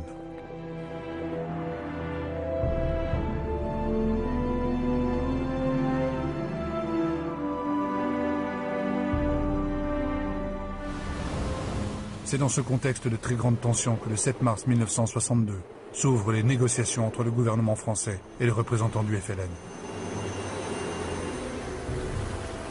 Ils se réunissent dans la station thermale d'Évian-les-Bains. C'est Krim Belkacem, ministre de la guerre du GPRA, qui conduit la délégation algérienne.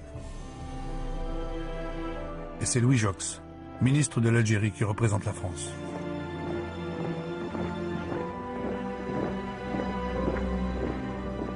Durant 11 jours, les deux parties discutent pied à pied et débouchent sur un compromis.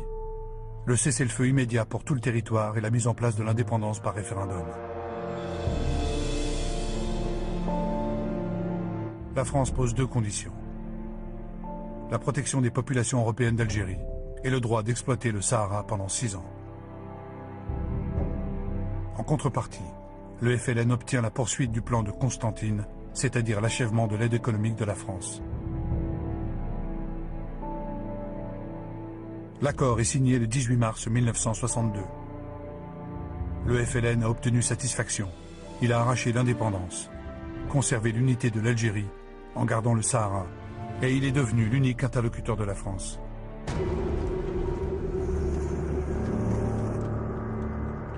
Le matin même de cette signature, 197 attentats sont commis en Algérie. L'OAS vient de s'engager dans un dernier combat. Fou, désespéré. C'est la politique de la terre brûlée.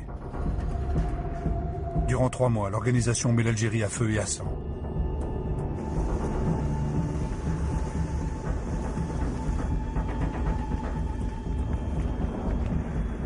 De son côté, le FLN réplique. C'est le début d'une série d'enlèvements de civils français. Alors que la guerre semblait s'achever, de nouveau c'est l'engrenage, de nouveau la terreur. À Alger, le 26 mars 1962, l'OAS organise une grève générale et un grand rassemblement.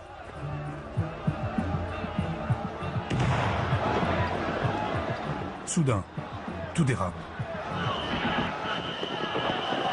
La rue d'Isly s'embrase.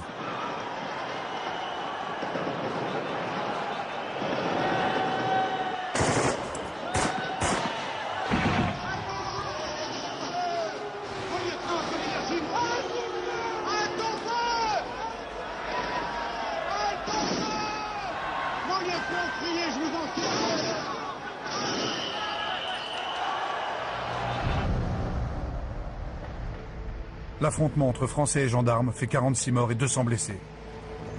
Un traumatisme. Des Français s'entretuent en Algérie.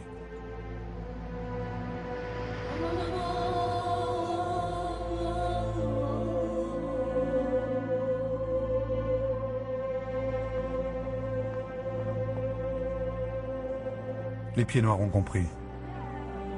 Pris en étau entre toutes les violences de l'OAS, celle du FLN et l'indépendance à venir, ils n'ont plus leur place dans ce pays qu'ils aiment tant.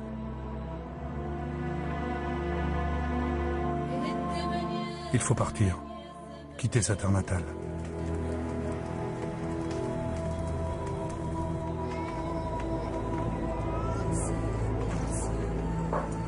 Ces centaines de milliers de Français abandonnent tout.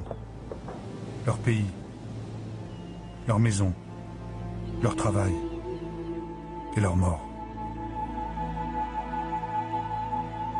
C'est un aller sans retour vers cette France que la majorité d'entre eux n'a jamais connue.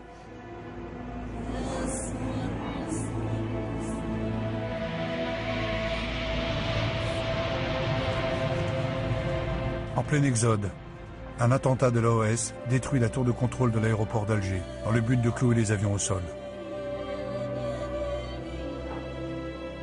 Les départs sont un temps interrompus. Et pourtant, il faut partir.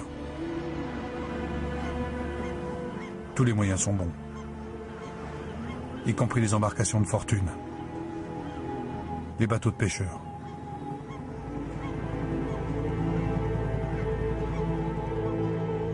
Les autorités françaises ne sont pas préparées à un tel exode. Plus d'1 million de personnes en quelques semaines. Mon mari est resté en Algérie. On ne sait pas s'il est mort ou il est vivant. On ne peut pas trouver de mots pour exprimer exactement ce qu'il y a. Moi, je suis dans la rue. Je vais à droite, à gauche, on me loge comme ça. J'ai aucune ressource. J'ai une cousine qu'elle m'héberge. Et ils ont toujours opté pour la France. Mais malheureusement, la France n'opte pas pour nous en ce moment. En plus du sentiment de trahison, d'abandon, de lâchage, les pieds noirs se heurtent à l'improvisation de leur retour et à l'incompréhension d'une partie des Français. Mais messieurs, dames, s'il vous plaît. Oui, madame, votre dossier là. Oui, madame, votre dossier. Attendez, ou alors vous allez rejoindre vous-même. Ces blessures et ces pertes vont cimenter une identité singulière qui ne pourra jamais vraiment faire son deuil du paradis perdu.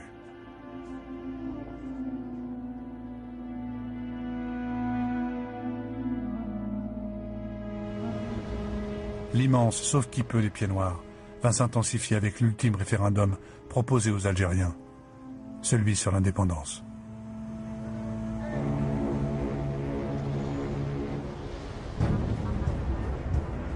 Voulez-vous que l'Algérie devienne un État indépendant coopérant avec la France?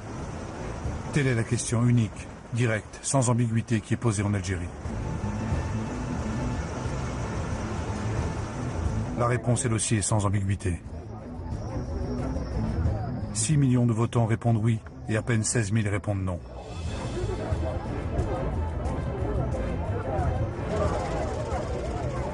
L'indépendance est approuvée à 99%.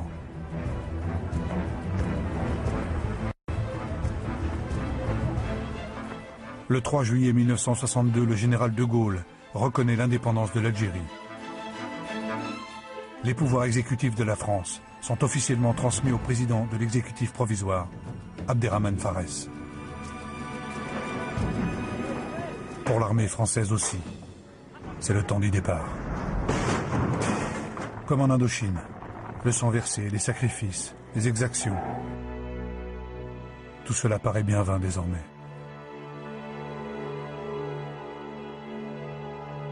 Pour ces hommes, à qui on a beaucoup demandé, il faudra vivre avec les fantômes, les morts, les cauchemars.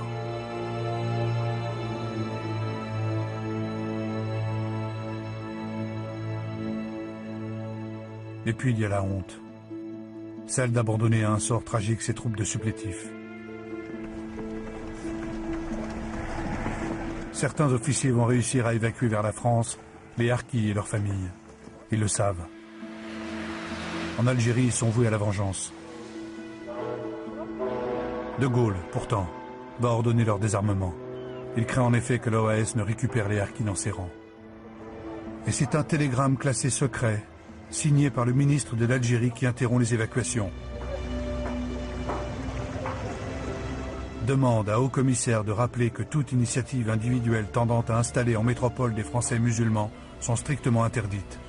Aviser tout chef SAS et commandant d'unité. Après l'indépendance, des dizaines de milliers de harkis vont être massacrés par le FLN, qui les considère comme des traîtres. C'est l'une des profondes et douloureuses cicatrices de cette guerre qui s'achève. Côté algérien, le bilan humain est lourd. 400 000 personnes ont été tuées en 8 années de guerre et 1,5 million de paysans ont été déplacés. Côté français, C'est toute une génération qui restera marquée. 30 000 appelés du contingent ont été tués. Des milliers d'autres reviendront avec de graves séquelles. L'impossibilité même de pouvoir en parler. Des centaines de militaires de carrière démissionneront de l'armée. Pour la France, la perte de l'Algérie met un terme définitif à sa période coloniale.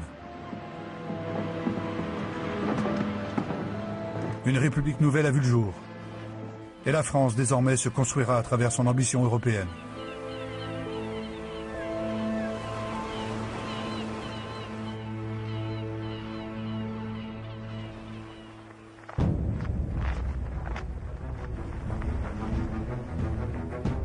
L'indépendance de l'Algérie est officiellement proclamée le 5 juillet 1962. Alors qu'à Oran, la guerre connaît ses dernières convulsions avec l'enlèvement et le massacre de centaines de Français. Partout ailleurs, c'est une liesse immense.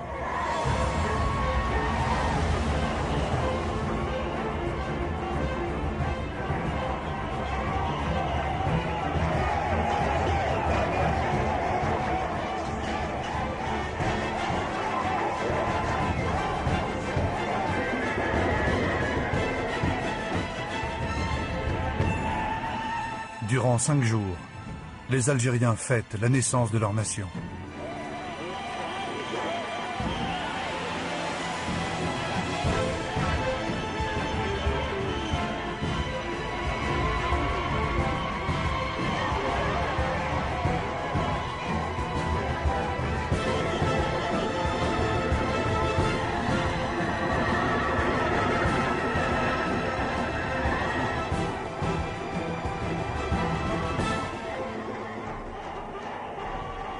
Et c'est à l'issue d'une lutte sévère au sein des différents courants du FLN qu'Ahmed Ben Bella devient le premier président de la République algérienne.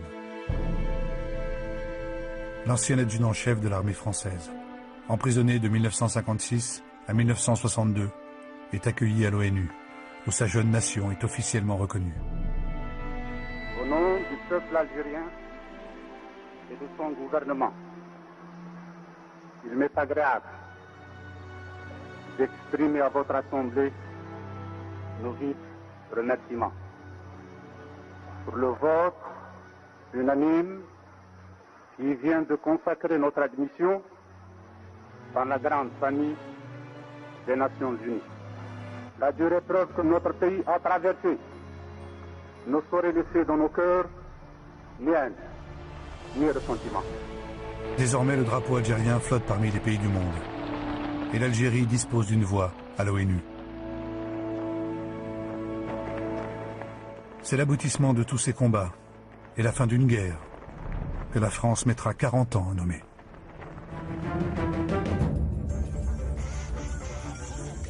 37 ans après, l'Assemblée nationale française a enfin admis à l'unanimité que la guerre d'Algérie était bien une guerre. » C'est vrai que ce matin, le travail de l'Assemblée nationale est un peu exceptionnel, puisqu'on va qualifier l'histoire. Oui, mettons fin à l'hypocrisie latente qui se cachait sous les mots d'événement, de maintien de l'ordre ou de pacification. Rompons avec un tabou de notre temps. Enfin, oui enfin, la République ose assumer pleinement son histoire, avec ses gloires mais aussi avec ses erreurs.